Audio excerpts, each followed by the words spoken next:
So yes, the next panel is really going to be focused on how to generate and maintain a skilled space workforce. So we are going to be focusing on attracting, training, retraining skills right across the sector. And our speakers will discuss plans as well for the UK Space Academy and discuss how defence skills may differ from the civilian sector. So please do welcome, first of all, Group Captain John Hetherington, who's Deputy Head Space Enablement at UK Space Command. He has the responsibility for RF flying tails and training workforce, engineering, safety, and through life capability management. Welcome. Great to have you with us on the panel. Dr. Joanna Hart, Space Partnership Director. Space Partnership, her role is to bring together industry and academia and government to identify shared priorities and agree collective action to deliver all of this ambition that we have in the National Space Strategy. Great to have you with us, Joanna. Also, Dr. Heidi Thiemann, who is Director of the Space Skills Alliance. This is a think tank, a consultancy, and really is a backbone organisation addressing the space skills gap. And previously, Heidi led the Cornwall Space and Aerospace Technology Training Programme, developing the first national HND curriculum for the space sector. Please welcome as well Charlotte Petrides, who is Director of Engineering for ViaSat UK, where she leads a team of diverse engineers. Hello, Charlotte. Great to have you with us. She aims to create a future talent pipeline through strategic workforce planning, graduate schemes as well, and communities supporting female engineers. And Andrew Ratcliffe, who is the Chief Engineer for the UK Space Agency. Welcome, Andrew. He also represents the UK as Head of Delegation at a number of international forums, including at the UN, on committees focusing on space debris and the uses of outer space science. And prior to joining the UK Space Agency, Andrew worked for Airbus Defence and Space. So an awful lot of experience and expertise to dig into here. But first, let's hear from John about his thoughts on the talent landscape ahead of us. Good afternoon. I'm the second person with a people background on the stage today from the Royal Air Force, so the People Ops branch is doing really well in space at the moment. So good afternoon. I'm delighted that the next panel discussion will focus on attracting, developing and retaining the UK space workforce. The skills challenge is a strategic one faced by the UK and indeed many other nations, and there are no easy fixes. The Space Sector Skills Survey recently stated that the fundamental issues the sector faces around skills haven't changed, but scale and significance of the problem have increased, with significant numbers of companies reporting skills gaps in their workforce, difficulties with recruitment and retention issues inhibiting company growth, productivity and quality. If the UK is to meet its potential in space, we must unlock a pipeline of talent to address the skills gap. Space is a domain that offers vast opportunities and challenges. The future of the UK space enterprise will rest in the hands of the workforce we must recruit, retain, and develop. Attracting talent requires a compelling vision of what the space sector offers, an avenue to push the boundaries of human knowledge, contribute to cutting-edge technology, and engage in groundbreaking exploration. I actually think we're doing quite well in this. This is the first job I've had in the Air Force where my son actually is interested in what I do, and I think it's the word space that attracted him. To develop this talent, education initiatives and partnerships with academia are essential, but scholarships, apprenticeships, and hands-on experience are also vital. Attracting talent is not enough on its own. Retention really matters. Creating an environment that nurtures creativity, encourages diversity, and rewards innovation is paramount. Offering opportunities for career growth, good pay, supporting work-life balance, and providing a collaborative culture are all necessary ingredients. Moreover, we must foster a culture of continuous learning, encouraging ongoing skills development and adaptability, investing in research and development, promoting cross-disciplinary collaboration and embracing new technologies will keep the space workforce at the forefront of innovation. The panel today will likely hit upon three primary themes as we explore this topic. Firstly, coordination. the need to increase coordination in skills-related activities across the sector to deliver impact. Secondly, awareness. The need to engage beyond the space sector to increase awareness of space career opportunities, the benefits of space, and from a UK Space Command perspective, why defence in space is important. And thirdly, attraction. The need to attract people mid-career as well as at the start of their careers, either from other sectors or enable zigzag careers across civil and defence to target current skill shortages. In Space Command, we are working hard to develop the defence space workforce and contribute to the wider skills challenge. It's almost 12 months to the day that we held an industry day at RAF High Wycombe to consult on options for the UK Space Academy. It's been an exciting 12 months since then. We formally visited Shrivenham for the first time in the Defence Academy in February, and things have moved quickly since then. The new UK Space Academy Foundation Operations course was completed in May and is now live in the Defence Learning environment. This was the first new UK Space Academy course. The Space Academy held its first in-person course in autumn with the delivery of a dual-use space awareness course at Harwell Space Campus. The course was a great success, with people from across government, industry and academia attending. Feedback has been analysed, and the next version of the course will be rolled out early in the new year. The Qualified Space Instructors course design work has been completed and is currently being evaluated by my team. And the Intermediate Space Operations course design work is ongoing at the moment and will be followed by the Advanced Space Operations course design in the next few months. Each of these courses will become Space Academy courses on completion of that redesign. The aim of this work is to create a new space professional pathway for space professionals in the UK Armed Forces and in support of allies and the wider UK government. An assessment study of the chosen location of the Defence Academy has been completed. The design phase is due to start in early 2024, and the Space Academy will be sited right next door to the Cyber Academy and embed space in the heart of multi-domain learning and experimentation at Shrivenham. We are hoping work will start in late summer. We already have students from across allied nations seeking to attend our courses in 2024, and next year will be even more exciting than 2023. The growth and upskilling of our people are vital to Space Command, but we must also play a part in ensuring skills growth is at the centre of the wider UK space enterprise. The Space Academy will play an important role supporting the wider UK space skills agenda through space education, awareness, coordination, and inspiration. Thank you.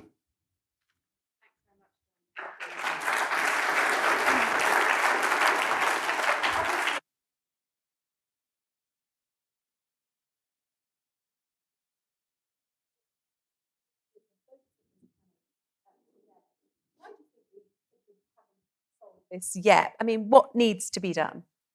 So I think we've got to face facts. Skills is a complex challenge. Why? Well, there's so many different points at which you can intervene, whether it's convincing the general public, whether it's primary school children, secondary school children, all the way through early career, and then maybe actually recruiting people back mid-career, as John was just talking about. So there's lots of different points. And I bet if I talk to any of you, you've all got brilliant examples of initiatives or programs that hit on different points that are doing amazing things. We heard from Melissa earlier about how she is reaching out to so many of the school children in Cornwall. All of those things, they're brilliant. But what they really lack is a bit of coordination. How do we line them all up so that they can have much greater impact? And that's really picking up on the point that John was just making. We've also found that the funding is quite piecemeal for all of these different opportunities as well. So we've ended up with lots of things going on, not really brought together, not having the impact that it could have. And this isn't just in the space sector, it's right the way across the STEM sector. So what do we do? Because clearly we all want to solve it, because we're space people and we like solving things and making things better. Well, that's what the Space Partnership is trying to do. As Susanna said, it's about bringing industry, academia, and government together around shared priorities. Skills is clearly one of those shared priorities. And so we're helping to support the development of the Space Workforce Action Plan. This is going to build on that space skills survey that we just heard about, and I'm sure Heidi will talk more about. It's going to say, what can we do at what different levels? Who is responsible for what? Because no one of those stakeholder groups can do everything. We need to all come together. We need to have some quite difficult conversations, because there needs to be a bit of, if I do this, will you do that? Because that's the only way we're going to line some of those things up. And that's what I'm trying to help through the Space Partnership, bring industry and academia and government together to start to have some of those difficult conversations. And we'll be hosting a set of workshops in January to do just that. And hopefully, eventually, we will get some coordination, because I think we're all pretty clear. We don't want to be at the same stage we're at now in 5 years' time. Thank you very much, Joanna. So Heidi, where do you think we've got the biggest skills challenge right now? And what could be the solutions? I mean, do you think it's partly security clearance that is the issue? I mean, that was one of the questions put forward during the last panel that I thought I'd save till now. What's your take on this? So I think there's a lot that we know of where the gaps are. The skills survey, thank you, did highlight that we have gaps primarily in things like RF engineering, software engineering, systems engineering, and the buzzword that everyone likes at the moment, AI and machine learning.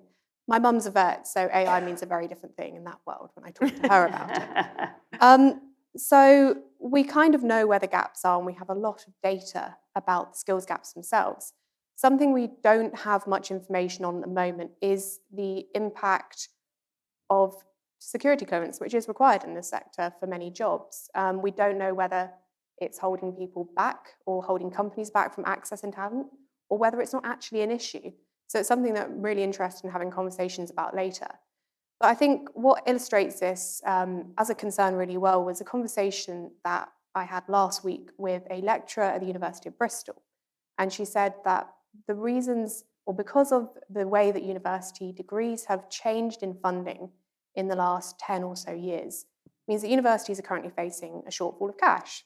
I think it's something that's not a secret.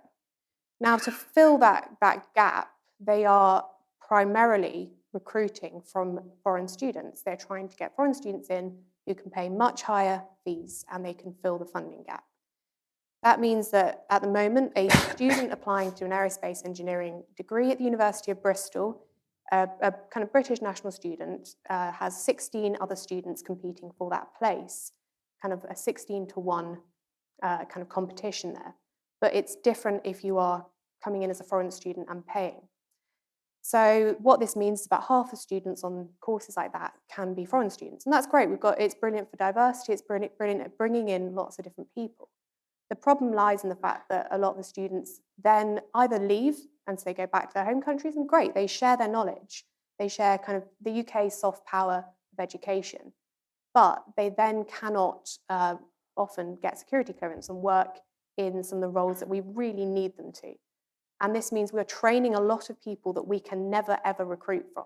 And that is possibly a challenge that we need to look at, kind of some of the problems there. I think also another issue, I don't want to just focus on students, so we'll talk about other things later, but is around the perception of young people, or the defence kind of perception from young people. And I think it is changing. But as an example, UK SEDS, if anyone's heard of it, it's the UK student space charity. They do a lot of conferences and work around the UK.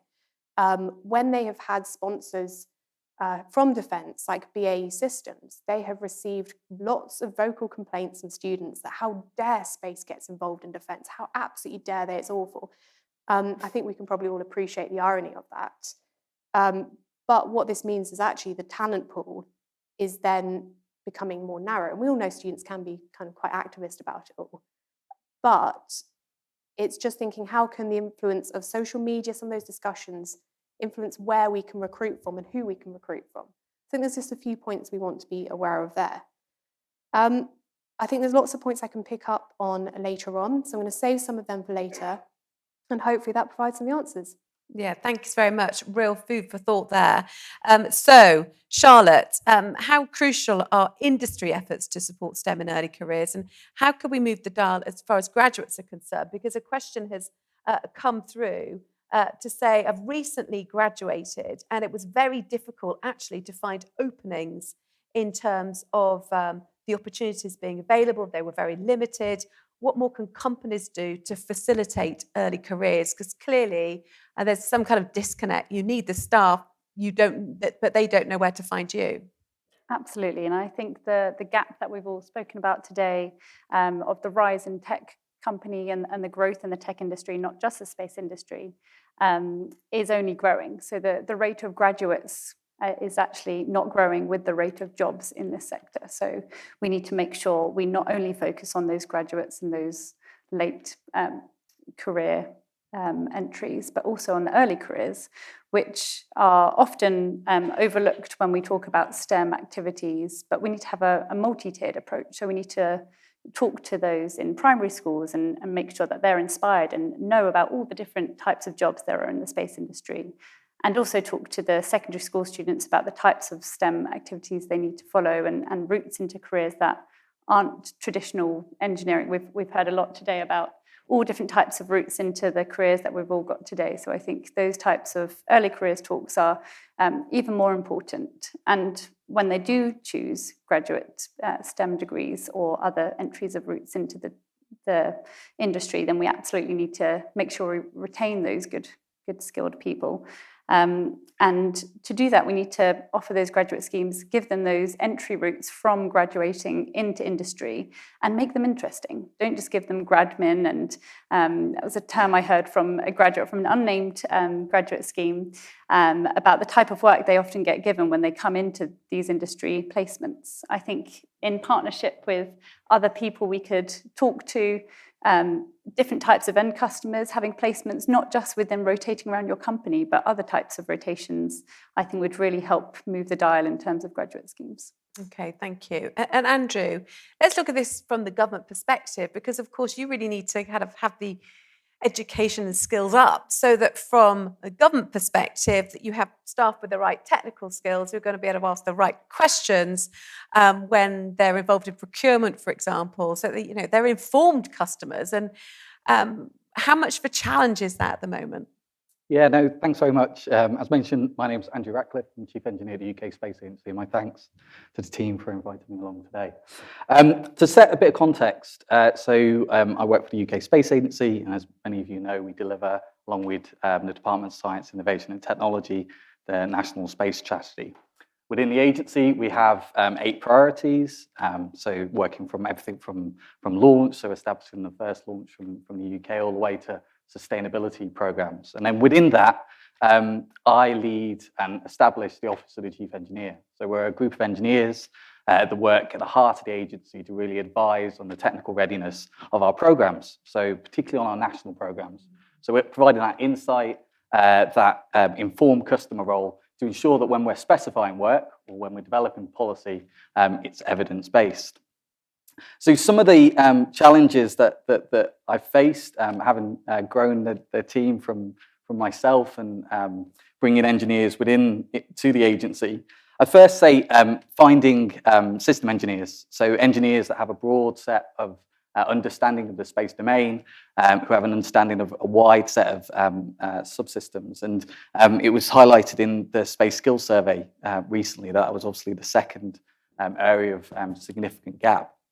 But also alongside that, within my role, as was mentioned in the introduction, I work a lot at multilateral forums, so at the UN and with other agencies. And so beyond the engineering, there's that need to negotiate, to communicate, to influence policy positions, which is not necessarily something you see or look towards when you move into the engineering domain. So that diverse skill set.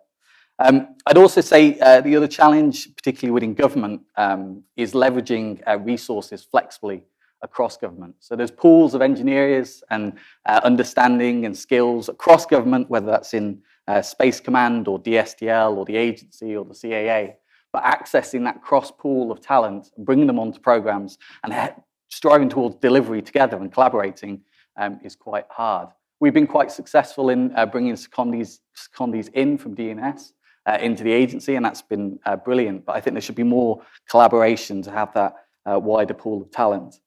And then lastly, and it's great to hear about the academy starting, it's about joint training. So there's obviously a need across that engineering resource, across that pool of technical SMEs within government to have that joint training capability. So that access to that is critically important. Okay, thanks very much. Heidi, I wanted to pick up one of the points that you made, specifically kind of about social media and how space is perceived. How could there be better communication about the benefits of working in space to overcome some of those issues that you raised? I think a really easy one goes back to the case study that we had earlier about the kind of the illegal war from Russia on Ukraine.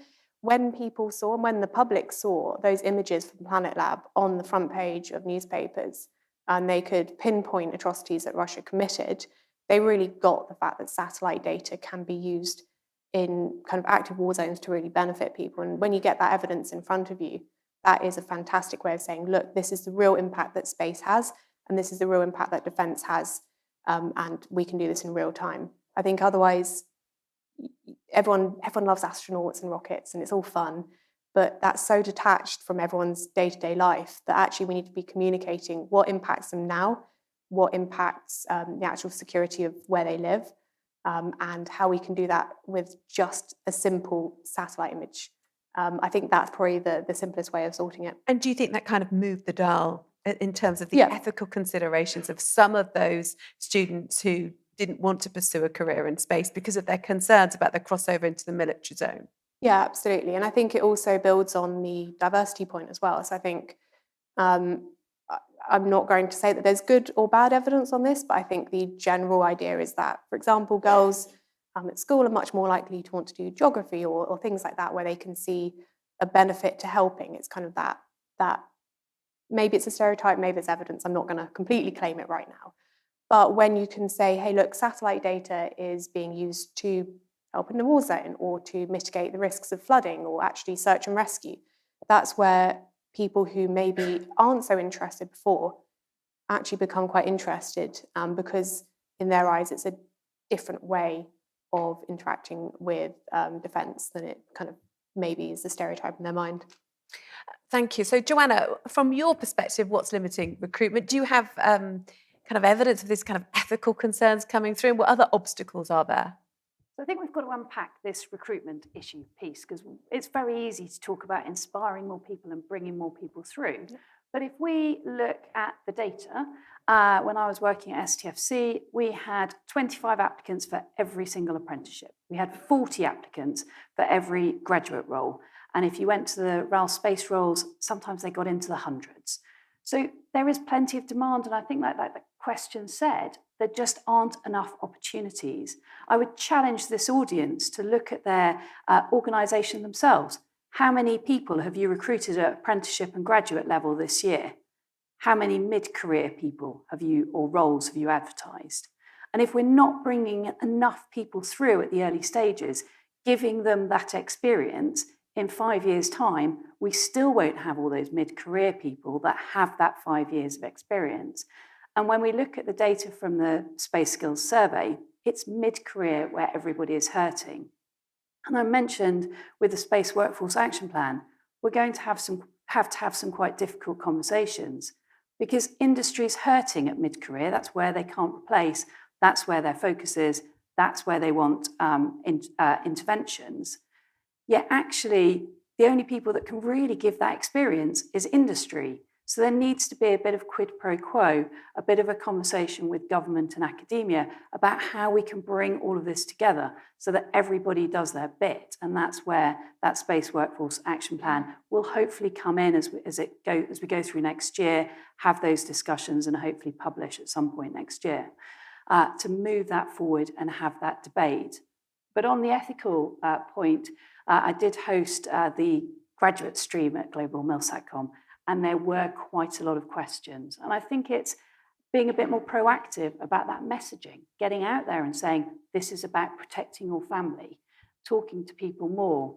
We heard about the MOD Space Academy, and I was lucky enough to join it, actually, it was brilliant.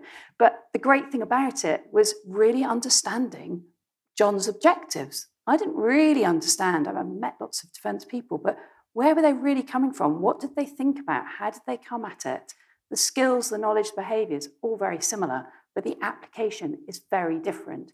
Putting those people in the room through the Space Academy, you could see people going, I just didn't appreciate it. It was really good. Okay, thank you. Charlotte, what's your perspective on the need for this broad education? Will it help perhaps recruitment from a wider or a wide, diverse network? Yeah, absolutely. And on the back of Heidi's point on education in space, ViaSat did a survey recently with 20,000 attendees, and 8% of those attendees said that actually space is associated with communications and connectivity, whereas 21% said it was associated with aliens. So I think we absolutely need to make sure we educate everyone to know the importance of why connectivity and communication is needed, and how space plays a really important part in that. And I think to our points earlier, in Carissa's talk earlier in the diversity piece, she said that early careers was the number one of those 12 leaders in space that she spoke to. So I think it's absolutely necessary in our education. Mm-hmm. So drawing on that point, early careers, internships, graduate employment programs. What other schemes, Andrew, would you like to see? Obviously, those are absolutely crucial, but they're not those alone, perhaps. Yeah, so I think just touching on internships first, I think they're obviously critically important. I think generally to bring individuals into the workplace to understand how to interact and engage. And they also provide that opportunity to see how their skills can be applied in real life and real life situations. So against that, the agency funds a program called SpinTurn, so space placements in industry, and that's really to provide opportunities for undergraduates to get into the workplace. But I think it's also, and Chris mentioned it previously, there's other programs which are done internationally. So Chris mentioned the Brooke Owens Fellowship, which is other approaches to bring in that diverse approach into those internships and promote that as an opportunity to broaden the pool of engineers and people within the industry. I think within the graduate programs, again, I think they're very important. I think that one of the key things is obviously they can establish a way to find mentors within the organisation to rotate around. But I think one of the things that I've seen on many graduate programs is a bit of, well, we've got you in, and we keep you in one role for 2 years, and we think that's sufficient. We put some training around it. But I think it's really an opportunity within those graduate programs to widen horizons of these graduates. We're very keen. So early on in my career, I was fortunate enough to be on the Airbus program, and I got to visit other sites. I worked for SSTL, I went to Bremen and worked on MPCV at that time. And that was a fantastic opportunity to establish those skills early in my career that would set a foundation to then move forward.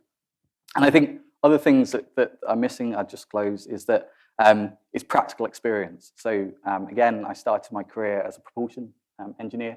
And I think one of the key things is that practical application of those skills. So there's competitions now emerging, such as Race to Space, which is being run by University of Sheffield, which is giving opportunity to students, undergrads, to build engines, to hot fire engines. And it's in those experiences that really you can develop your skills that will see you for the rest of your career. Okay, and John, what do you think the space sector can learn from the use of reserves? I mean, I was a reserve earlier on in my career in the Royal Air Force for a decade, and it really showed me how you can use your skills to parachute into positions where you're really needed, and that your skills are super transferable. I mean, I didn't know that my skills within the media and the military would then be employed in financial services. But do you think there's not that agility enough in the space sector right now? And how could we learn from some of the strategies that the RAF have been employing for decades? Yeah, well, I think your example is a brilliant one, actually. Before I touch on that, I just wanted to pick up on the point, actually, about space and how it's seen. The first movie I saw about cyber and cyber attacks was in the 90s.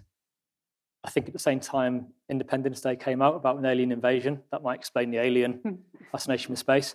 I think that popular culture has got about a 10-year head start with cyber and the cyber threat and movies that show everything being taken down by some dude with a hoodie, and we've all got this image in our head of a guy in a bedroom with a hoodie. We don't have yet that imagery for space. We see space as being Star Wars and Independence Day. And I think that we're on a journey to educate so that people do understand space and its impact on Earth. So just on that point, I think there's a popular culture bit there that we're just a little bit behind cyber on, as an example.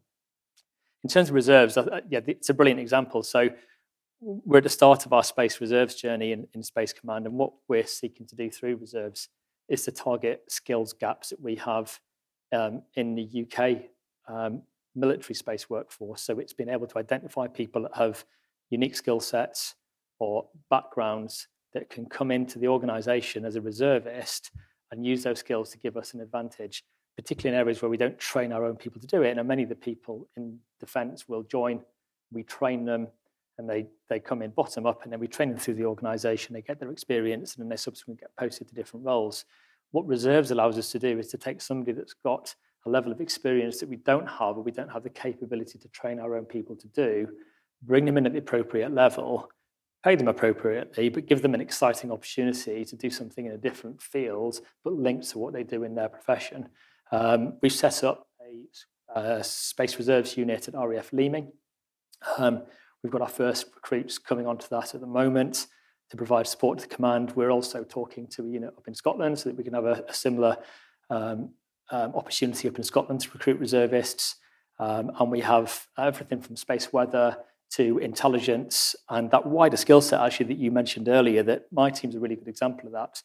We're all space semi-professionals, but none of us came in as space professionals, but we have finance, we've got cyber and safety, we've got training expertise, human resources, project management. All of these things are critical to delivering space power, but you need to have space awareness to be able to do them to the best effect. One of the things actually I think the Space Academy will do very well, and this is where I think we can support that wider agenda, is develop space awareness, whether it's for reservists that are coming in with, say, a different skill set from space, but we need them to understand space, or perhaps even across the wider government space agenda, where that's other government departments, where understanding the space context will make you develop better policy. So yeah, reserves absolutely is a critical way that we can fill some of our gaps, but also build resilience in our space workforce. And where will you be kind of selecting these reserves from? Would they have to have space industry expertise, or again, are you recruiting them from a much kind of wider pool that you can see that they've got individual skills that could be employed in that unit? Yeah, a really wide set of skills. People in the space industry, fantastic, because it's maybe those skills that we're actually really interested in. But we've got a current example of somebody at the moment that's going through their phase 2 intelligence training as a reservist, but actually works in the space industry. So there's a really neat crossover there where actually intelligence is something that we're really interested in, building our resilience and the numbers of people that can do space intelligence. This individual has got some civilian space background, but they're actually getting trained as an RAF intelligence operator. So that's a really neat package. So there's lots of good examples out there, and we almost work case-by-case example to bring those skill sets in. Okay, well, thank you very much. Now, these are very much the kind of opening thoughts of this panel.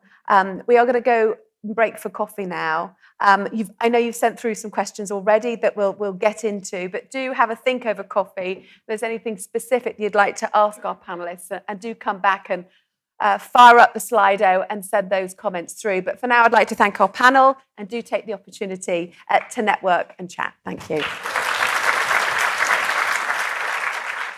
I hope you enjoyed the coffee break. We're now going to resume the Q&A session for the panel about how to best attract, develop and retain the UK space workforce. So please do welcome back Group Captain John Hetherington, Deputy Space Enablement at UK Space Command, also Dr. Joanna Hart, Space Partnership Director, Dr. Heidi Thiemann, Director of the Space Skills Alliance, Charlotte Petrides, Director of Engineering at ViaSat, and Andrew Ratcliffe, Chief Engineer of the UK Space Agency. So we've had lots of questions coming through, thick and fast. And John, I'd like to put this one to you. It's got the most likes so far. Current rank, pay and promotion structures mean that Defence is simply not flexible enough to retain talent. How does UK Space Command propose to change this? So I disagree slightly with the premise of the question, although I think there is an element of truth in it, is that some of our structures in defence are quite long-standing and they are designed that way for a reason. I've already talked about the fact that we're an organisation that's, bottom-fed. We bring people in, we give them their basic foundation training, we train them in the profession, and give them the skill sets that they need to deliver an output, and then they progress through the organisation. I've got to say, I happen to think that in some areas our pay is actually still quite good. There are other areas where clearly, we don't compete, but then the wider offer is really important there, and that's something I think that defence gets.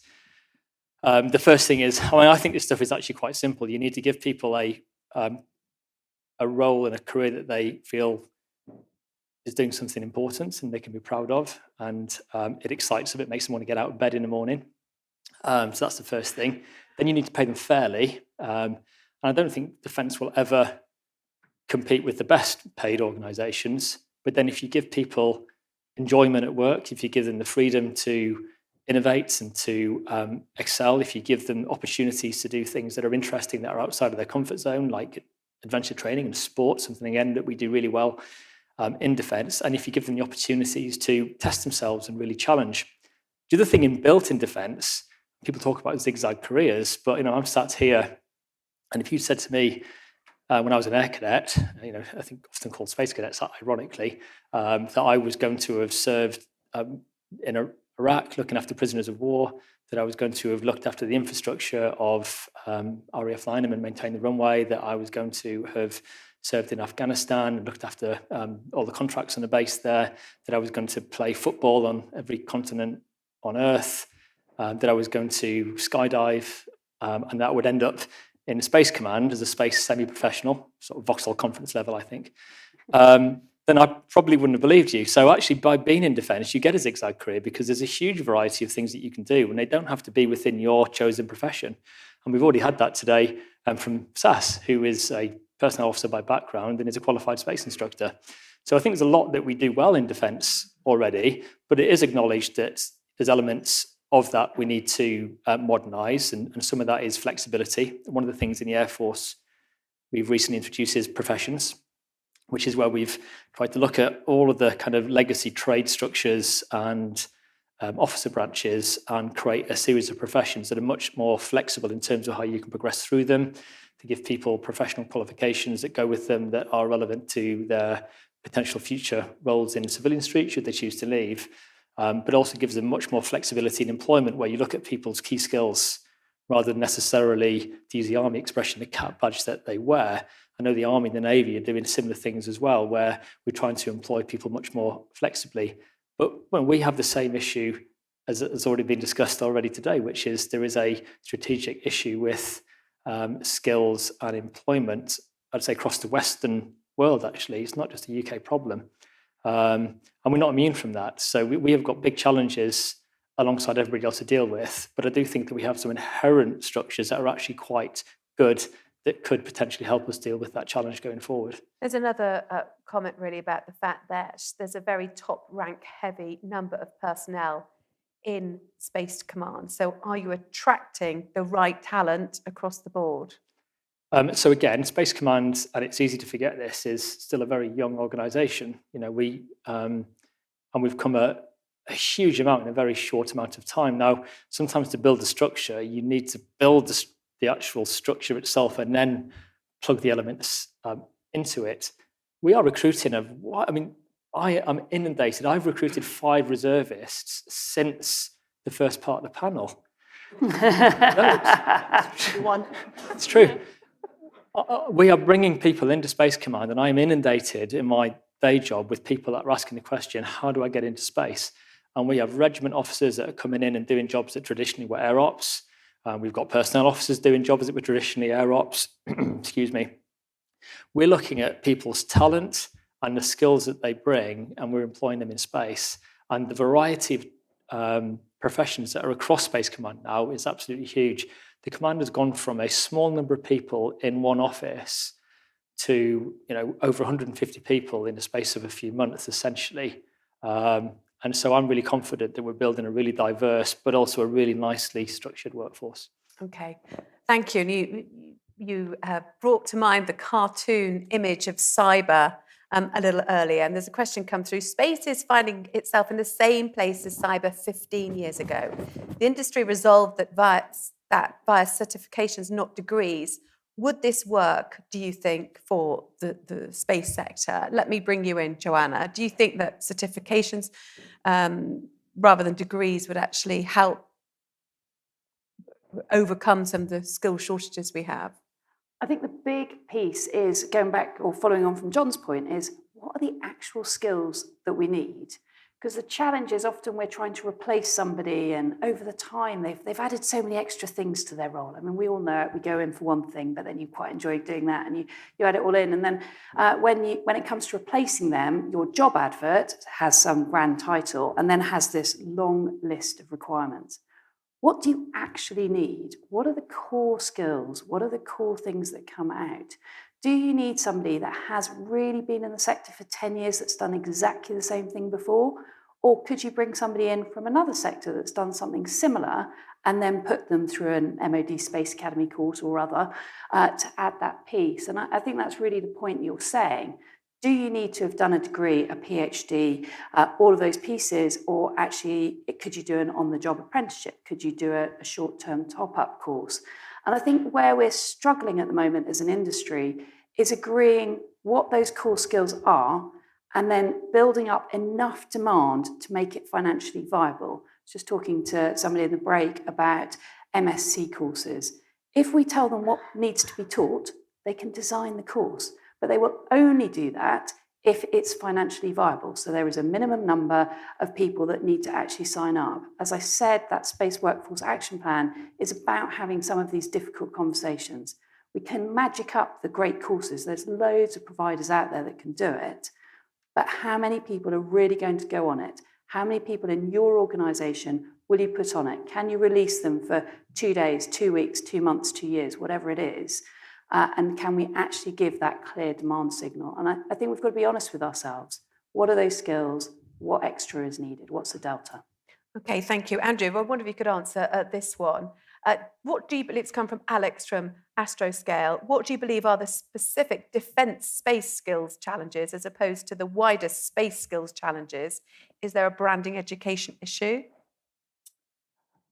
So I think there's, to be honest, I think there's a lot of commonalities in terms of what's needed. So in terms of, I think we were discussing beforehand, I think Joanna mentioned about, Charlotte, did you become a system engineer from get-go, or did you train to become a system engineer? So I think there's elements which are common across both sets, but I think there's areas that need to be trained on the job or through lived experience to become good at it. And I think system engineering is one of those elements. So I think you need to really develop that experience. And I think that experience is equally applicable to civil and defence. I think there are nuances. So there's specific applications, but there's a lot of crossovers in terms of the type of payloads and what's used in both sectors. Charlotte, would you agree?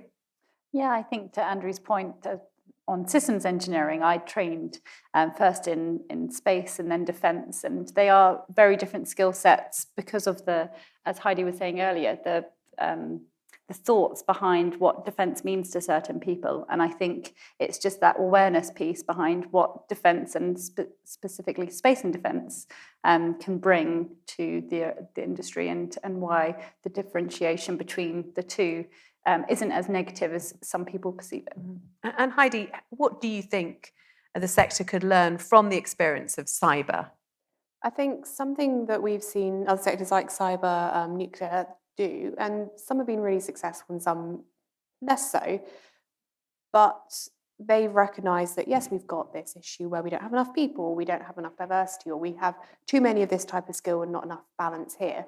And many of them have gone out and specifically set in place initiatives and coordination. I'm not saying it's absolutely perfect, but I really quite like the idea that Nuclear came up with, was this National College for Nuclear, where there's 3 or so colleges across the country which are training a similar curriculum specifically for nuclear near nuclear sites. I think that's a kind of really useful way of looking at it. And similarly, I think the challenges that GCHQ faced and NCSE faced, and then went out and created Cyber First. And they go into schools and they actually educate young people about what cyber actually is, not what we see in the films. I think that's been really useful, especially in terms of recruiting people from non-traditional backgrounds. I think PA Consulting, somewhere in the room, maybe not at the moment, but they've done some really good work around that and actually taking people who, I think they give an example of a hairdresser became a cybersecurity expert because she had the right skills, but just hadn't had the background before. And so maybe that's just a kind of quite extreme example, but it's a way they went out and sought skills from places that they weren't looking before.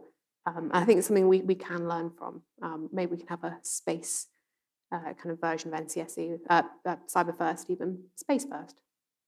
Thank you very much. I know there's a question in the middle on the floor here. If the microphones could come down.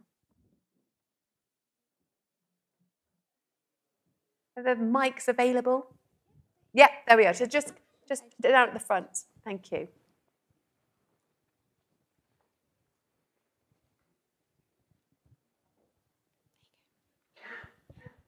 Hi, thank you. It's mostly been answered, but I wanted to say that I went to the Women in Defence networking by Avril Jolliffe recently, and some of the leading ladies of that were, one of the ladies had 10 years in hospitality, and then she's now a leader in the space sector.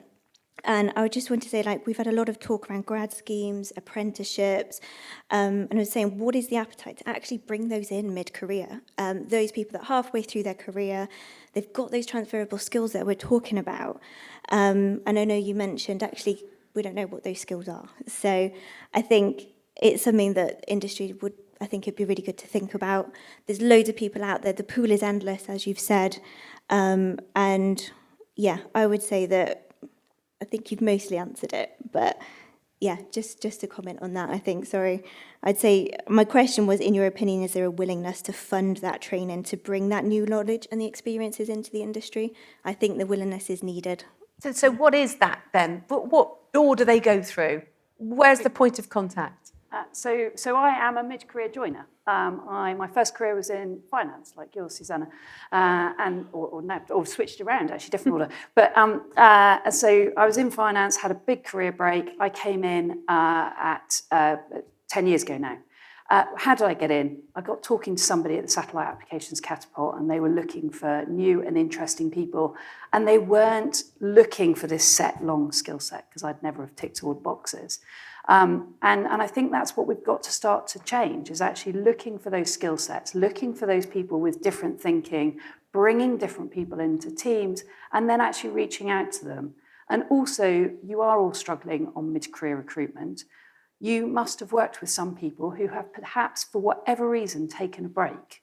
When you reach out to them, it might have been 7 years ago, but they do come in. They are a little bit rusty, I will assure you. But we get back into it really quickly. And once your confidence rebuilds, you can make a real difference. Hopefully I'm making a difference, but yeah. And I think that's a fantastic example, and it's good that you joined. But I think something that I found interesting, and was looking at the other way, and maybe more kind of quite relevant to this conference here, is in many other sectors, there's a lot of kind of support for ex-service personnel leaving forces and actually entering specific sectors. To my knowledge, there hasn't been anything for space at all. And actually, there's loads of people with really great skills coming out of the armed services, but telecoms, for example, is a really good one.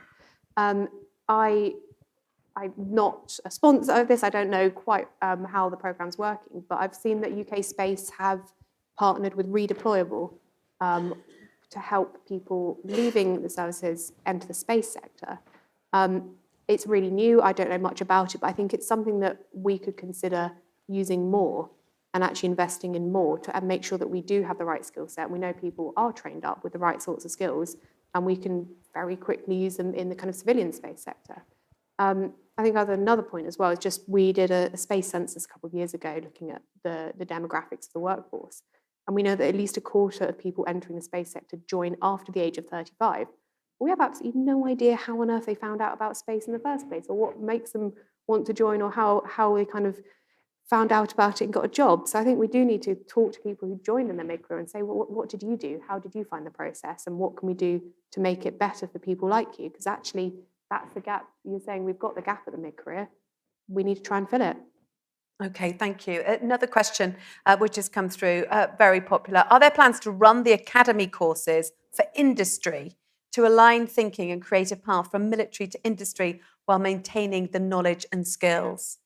In simple terms, yes. So the first Space Academy face-to-face course, which we ran at Harwell back in September, had a selected audience, but it was a cross-section of civil servants, people from commercial enterprises, military personnel. There was some foreign military on it as well, and people from academia. And we picked that audience precisely to get the feedback that we needed to then fine-tune that space awareness course in the spirit of it being a dual-use course, so that we could support skill development across government, but also across the wider space sector. So absolutely the intention with that course going forward is it will be open to a wide space audience in order to bring people together, and if nothing else, have those really, really good conversations so that we're all coming at problems with a broad understanding together. Andrew, what's your take on this? Yeah, no, just extend, so not specifically on the academy, but one thing that we're working through at the agency is understanding how flexibly we can deploy our workforce. And one of the things that we're looking at are secondments. So traditionally bringing industry into the agency and seeing how we could embed them on programs. So obviously there's challenges around IP and what projects that people work on, but that's an opportunity to really embed industry in the activities that the agency are performing, to learn about how government works, all the things that happen on behind the scenes, and then hopefully we can extend that also the other way. So bring agency employees and embed them with industry again to learn how projects are delivered through industry partners. And Charlotte, how would opening up the academy to industry help your business? Absolutely. So I saw the brochure for the academy, and I said, "Oh, can I go on one of these?" to my boss, and it's like, "Yeah, why not?" And that was part of the attraction of the courses. There's lots of different material in there, and I think it would definitely help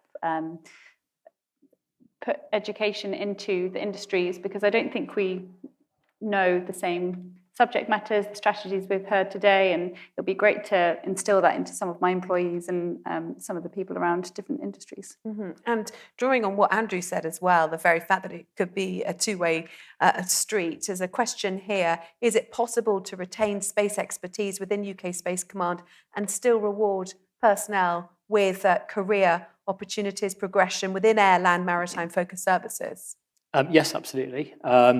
We're not yet in a position to look at a unified career management structure, although that is something that we absolutely have firmly on the radar for consideration. But what we do is we really carefully manage people's careers. So we're quite lucky in UK Space Command in that we have a personnel function which works with the single service career managers to try to identify the best people to bring into the command, but then also to track them through key skills, so that what we want them to do is to go back into their perhaps into the army or through the navy or elsewhere in the civil service, take that space knowledge back with them, inculcate it into their organisation, and then have a pathway back into space and a full career pathway. And I think it was alluded to earlier, there is a pathway clearly to 2-star now through Space Command, and it is truly a joint command. So absolutely there's a clear pathway. We're still quite small and we're growing, and that pathway will become clearer and better defined over the coming years.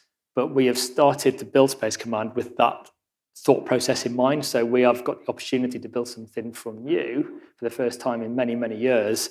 And the structures will be designed and are being designed in order to allow those really good career pathways. But we're trying to individually manage people as well. And I think that's something unique about the way we're doing things in Space Command.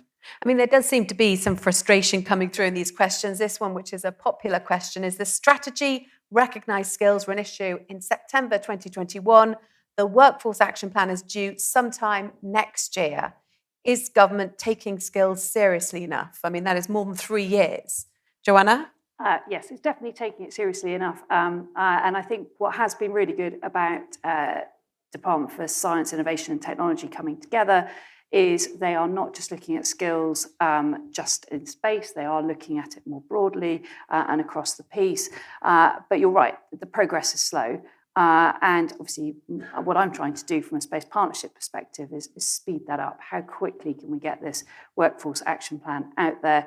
But, you know, the only way we're going to have a successful action plan is if it brings everybody along with us. So there is no point in just putting something down on a piece of paper. As I said earlier, it's not one set of stakeholders that can do it alone. We've got to bring everybody together. So it will take a bit of time early next year. But hopefully we can then really move forward. But I do think that ability now to look across government, and we got that message earlier about how, yes, the National Space Strategy has been out for a while, but it is starting to have an impact on the inner workings of government, albeit it does take some time. Okay, thank you. Andrew? Yeah, and I was just going to, obviously there's broader work in terms of the action plan and in terms of the broader strategy, but just to pull back in terms of some of the initiatives that the Space Agency are leading on at the moment, and more on the facilitating undergrad skills. So I mentioned earlier the space placements in industry. So we this year funding 650k, working with satellite applications catapult to leverage these placements to allow students to come to companies, many of which in the room, so Astroscale, and do work at looking at small debris and others, to really do a tangible piece of the work and really showcase their skills both to the companies they're working with and more broadly.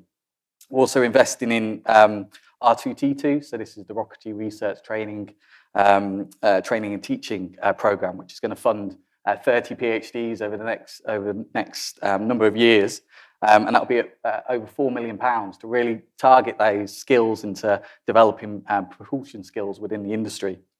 And then also a program that Jenny from my team is leading a lot of work on, a nanosat program. So we're funding Glasgow University to develop a 3U CubeSat, develop the hardware for flight capability. So again, there's the sort of macro work which needs to be done to look at the strategy and how we cohere skills both through the sector, both for undergraduate and along. But there are targeted programs ongoing to sort of try and develop those skills, which hopefully will benefit industry and government in the long run. And Andrew, I don't know whether you could answer this question if you have a view. How do we reform UK vetting so that the necessary due diligence is undertaken, but in a timely manner? You know, is this delay a problem? Are you finding this within, have you found this within your past career as well? So I'm probably not best placed to answer that one. I do know that vetting takes a long time, but my work is more on the civil side, so I'm probably not best. John, what's your take on this? I can have a try. I mean, vetting is a process that does take longer than we would want. I mean, it takes longer for us to vet military personnel. One of the issues in space is that many of the roles do require a high standard of vetting in order to be able to do them, and that's a challenge for us in terms of our career management. We want to bring people in and we want to be able to get straight on with the job and ideally come with that vetting already complete so that they can get straight on with the job. That's not always possible because of the time it takes or because of the fact there just aren't the numbers of people already in the system that have that and developed vetting in place. So I can't really solve the problem because it's not within my gift to do so. But I think it is recognised by the wider agencies and resources going in to try to speed up that process. But I can understand that it's frustrating for everybody that's involved if you need that vetting to take place in order to be able to take forward a venture or in order to be able to complete some work.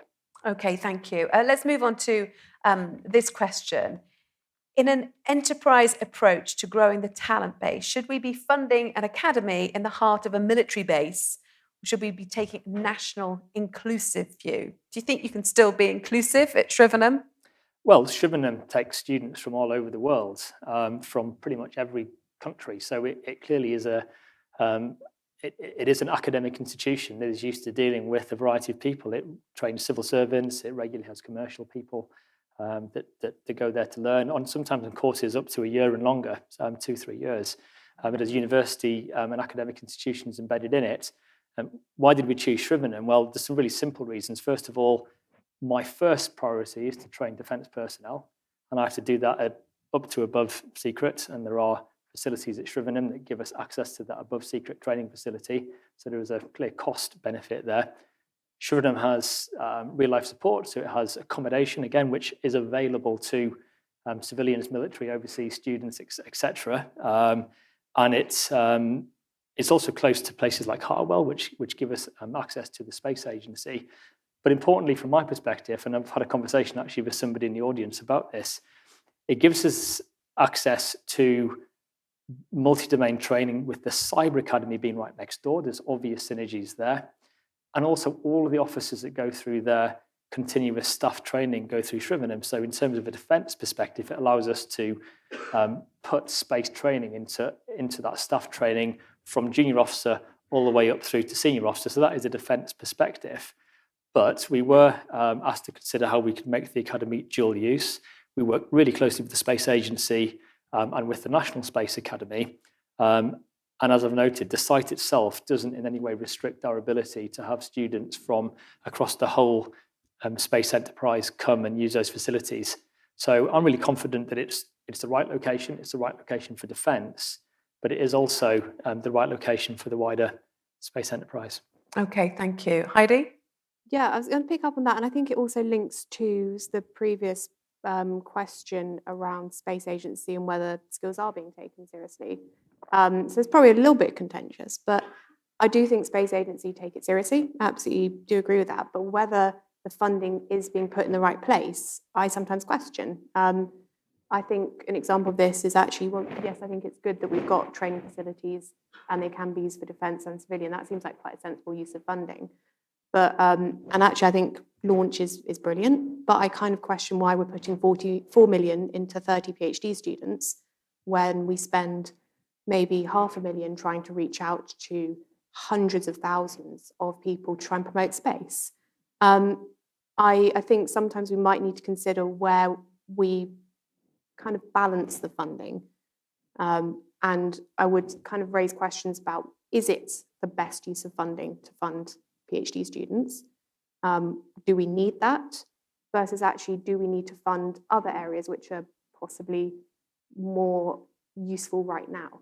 So I'll just be John? One thing I just forgot to mention, actually, that course we first delivered was at Harwell. And we also are looking at the prospect of the space awareness course being done on the road. So we may well do a course up at another space cluster elsewhere in the UK. So I should have said that, just because the physical location of the Space Academy will be at Shrivenham, it doesn't mean that we can't deliver training across the country, which is something that we've already done at Harwell. Okay, and let me bring in Andrew. So, should you be funding the 30 PhD students? I mean, it's, how crucial is that need for that research, and could the money be, used in a more efficient way?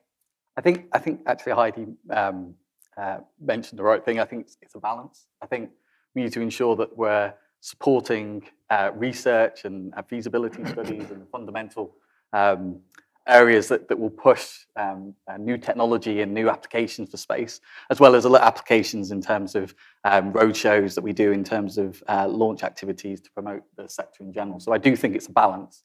I'll defer to my colleagues in terms of how that balance is set. Okay, well, let me go back to Heidi now with this question. Then, do you think the money would be better deployed for a space science A-level to help get kids hooked? This question from Stuart Eads. No. Sorry. No, I think actually we need, and this is a point for the wider UK economy and defence, I think actually we need to make sure that our engineering and maths and science base is good at up to A-level age, whether that's vocational or whether it's A-level. And then I think we build in space capabilities after that. But I think the education system in the country is struggling at this point, and I don't think we could even feasibly think about getting teachers to put more space in the A-level curriculum until we've kind of sorted the crisis with physics teachers that we have at the moment. So I think if we've sorted that, I would consider physics A-level, but until we've got enough teachers that actually have a physics or maths background, I think we can't even start thinking about it. Okay, thank you. Let me get your perspective, Charlotte, from an industry point of view. How difficult is recruitment? Yeah, recruitment, especially with the pool of talent that's shrinking with all the constraints that we put on it, whether that be clearance levels or location-based, because those clearance levels mean you have to go into certain areas. So it's about where you live and what you know. And, it isn't just the pool that have done those degrees. It's that mid-career network that we need to pan out to now and just say, we just want people that are enthusiastic, want to do the best job they can, and then we'll teach them the rest, because actually there isn't a pool out there big enough within the constraints that we have. Okay, so lots of solutions coming through from the audience. Should we have an exchange programme between MOD space personnel and space industry to share and develop knowledge and skills in support of the defence mission? Is that a possibility, Joanna or John? Both of you. It's the zigzag career, Yes, isn't it? It's about sharing these skills around. And I think it's also about optimising that skills resource. There are some very talented people across the sector, many in this room today. And it's just, how do we use the resource most effectively? Some of those that are nearing retirement, how do we make sure they're passing on that knowledge? How do we make sure we're sharing all of that experience? What are the different ways we can do that? But it's about identifying what is it we need, being really clear on what that demand signal is, and then I think we can find the solutions. Yeah, completely agree. So zigzag careers, embedding people. There is a track record across defence of people being embedded in civilian organisations already. That has worked vice versa. We've got some embryotic schemes in place in UK Space Command already, but absolutely open to that. Another potential solution, the US Space Force operating model relies heavily on a brains trust of contractors to provide long-term consistency and resilience. Could a UK Space Command follow suit? Again, yes, we are open to all innovative ideas to bring in skills. We are, like all elements of the military constraints, and have to follow the kind of wider personnel policies. But as I said earlier in my answer about military terms and conditions of service, those things are under review at the moment. There is a recognition that we need to be more flexible in the way we employ people, that we need to be more flexible in the way we manage people's careers. And it's about finding the appropriate mechanisms to do those things. Reserves, as we've already discussed at length earlier, is a really good way of harnessing some of that talent, but that seems an equally good scheme that we should consider. Okay, and looking at the kind of perception of the industry, there's a question that's come from RMM Space. People in the past chose space for pride in their nation, with Gen Z now more about cool, money and work life. How are we tackling the national pride piece? Do you think that's fair, Heidi, that it's not seen as cool? Earlier we were talking about space being cool, but has that perception changed in your view? I've got a 17-year-old brother, so I feel like I've got some insight into this, and he was entirely swayed by the fact he wanted to go into the RAF, fast jet pilot, then watched Breaking Bad and decided he wanted to study chemistry. So yes, I would say the media is quite a big influence, but I think space still is cool. I don't think it's maybe got the sway of kind of Apollo and kind of the right stuff that maybe it had in certain ways, but I think it's got different impacts. And I think if we kind of go for the Gen Z tropes of caring about the environment and all of that, they are concerned with actually a lot of kind of climate anxiety and how can we use satellite data to help that. And I think that's something we can use and actually communicate. I think rockets and astronauts, we've kind of seen the issues. And Mel did a fantastic job with Spaceport Cornwall of kind of countering a lot of the stereotypes of actually, is it just billionaires blasting off to space for joyrides? And I think we've got to be careful. We don't lean into that too much, but Spaceport Cornwall have done a fantastic job actually communicating and kind of changing perceptions down there. So I think we don't need to worry too much, but I think we need to be aware of it and make sure that when kind of younger people do have stereotypes, we are able to challenge them in ways that we kind of think are useful. Actually, space can be used to benefit life on Earth. Space benefits the kind of security of the country. You don't just have to be a rocket scientist. And Stu Moore from Lockheed Martin has added into this discussion, really. Careers provision in the majority of UK secondary schools is woeful, with most without a dedicated careers lead. what does the panel propose to influence change? Because, of course, you may have the spark of interest, but you might not know how to ignite that spark if you don't have the right direction when you're at school. How could this change, Heidi, first of all? I think it's really hard. I think I go back to the point around having teachers who have a good background in physics and maths. Another stat, I think, is that last year there was a net gain in the UK, or no, of England, of one physics teacher. That's how many were leaving. And actually physics teachers and maths teachers are going to be the ones that probably are the best at communicating or have a knowledge of the space industry. But we also can't let teachers entirely shoulder the burden, and so provide them with support, I think. So, Joanna, do you think really that we should be leaning into programs like Speakers for Schools, set up by Robert Peston, for example, to ensure that industry and lots of different walks of life actually have an opportunity to get in front of pupils? Are you going to liaise with those types of organisations? So I think everybody has got a role in communicating out, whether it's communicating to policymakers, schools, and different areas. I think that it's not just space. There's fusion, there's quantum, cyber, all of those. What we've got to make sure is that cyber, fusion, all of those aren't all going to the same school. What we need to do is spread it out, because they're all really impressive careers, and we shouldn't be fighting over the people. We just want to make sure that they're coming in to one of those career opportunities. So how do we make sure that we coordinate this a bit better? Going back to one of John's initial points, how do we sort of say, well, actually, cyber, you really focus on this particular demographic or this particular area in the country. We're going to do something around here because that's where we've got facilities. Whatever it might be, we just need to make sure that we are coordinating. Every single child across the UK deserves to have some insight into one of these amazing careers and opportunities there are here in the UK, but we're not getting that out. There are some schools who do have dedicated people, they can bring all of that in, but how do we make sure we're reaching everybody and everybody has that opportunity? You all know where your nearest schools are you linked? Decide which bit your company is going to do. You as one company cannot do internships, apprenticeships, reach out to every school. You can't do everything. So pick one thing, do it really, really well, rather than necessarily trying to do everything. Okay, thank you. And Charlotte, let me bring you in from the industry perspective. What's your take on this? And also, there was a question that came through about, being more active within the careers fairs as well. Yeah, so on the back of that, actually, in partnership, actually with Lockheed Martin, ViaSat are running space camps that are targeted at younger and secondary school ages. And when I told my nephew I was going to space camp, he was so excited. He thought I was going to become the next astronaut. But unfortunately, I had to tell him that no, I was just with the National Space Academy. We were running a program to inspire those in underprivileged schools up in the University of Sunderland and later in February down here in London. And it's partnerships like that I think you do get to link up and share that, not a burden, but a need to go into schools and really facilitate all the different careers you can have in the space industry.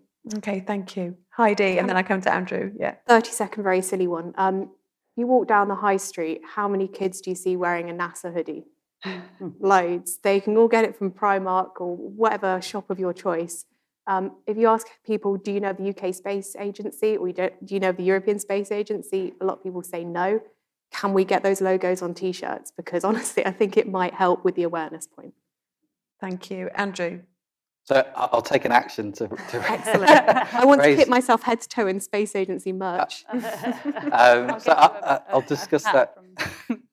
Well, we have them internally, so So I'll see if we can do it externally. So I was just going to say just briefly, just in terms of 2 points in terms of secondary schools and schools in general. I think Joanna made a great point. I think we're all ambassadors of the space sector in general, so we should do as much as possible, either individually or through our companies, to try and bring that to a diverse set of schools. I think Melissa mentioned it earlier about when the Virgin Orbit team came over, that they took the team out to the local area and showed that the rocket scientists were very diverse in terms of their backgrounds, but also the type of roles that they were involved in.